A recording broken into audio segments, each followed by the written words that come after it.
नमस्कार दोस्तों, राधे राधे, जय श्री कृष्णा। दोस्तों, कमेंट बॉक्स में जय श्री कृष्णा अवश्य लिखें। आइए सुनते हैं श्री कृष्ण और कर्ण का संवाद। श्री कृष्ण का सर्वोत्तम जवाब सुनकर खुल जाएंगे ज्ञान चक्षु। जब कर्ण ने पूछा था मेरा दोष क्या था, कर्ण को श्री कृष्ण ने दिया था अद्भुत जवाब। महाभारत में जब यह तय हो गया कि युद्ध ही अंतिम विकल्प है, तब भगवान श्री कृष्ण ने कर्ण को बुलावा भेजा और उससे बात की।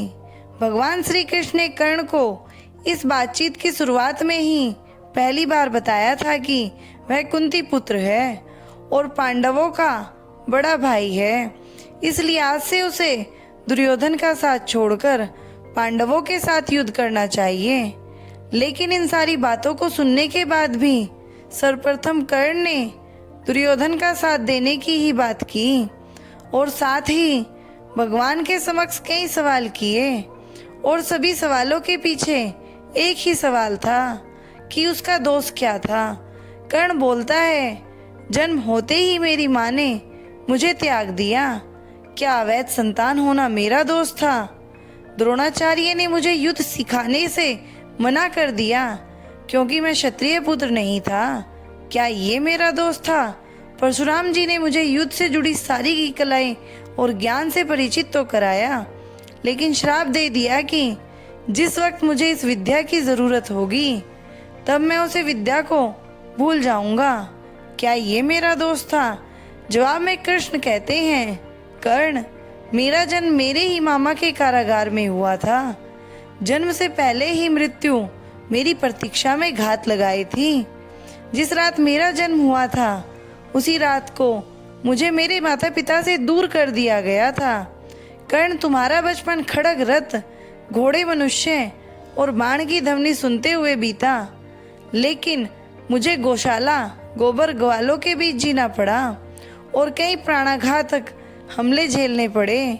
मेरे पास कोई सेना नहीं थी, मुझे कोई शिक्षा नहीं मिली थी। इतना ही नहीं, मुझे तानों और समस्याओं के बीच जीना पड़ा।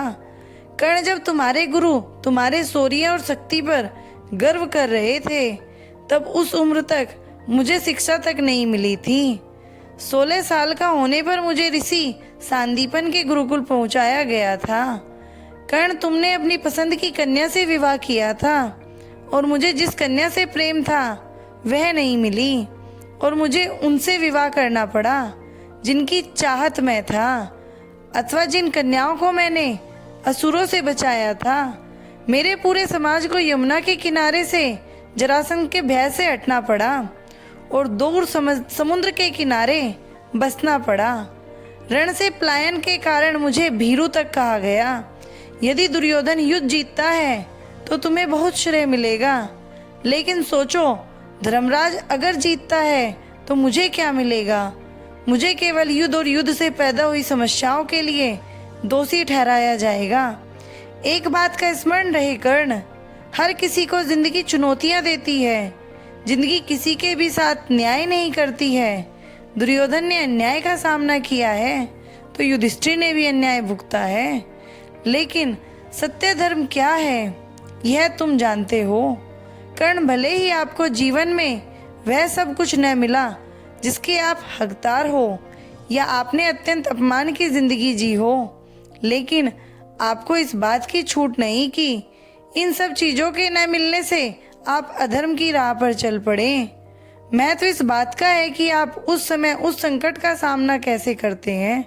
दोस्तों, अगर आपको मेरा ये कृष्ण और कर्ण का संवाद अच्छा लगा हो तो प्लीज मेरे चैनल को लाइक करें, सब्सक्राइब करें, शेयर करें और कमेंट करें। धन्यवाद दोस्तों।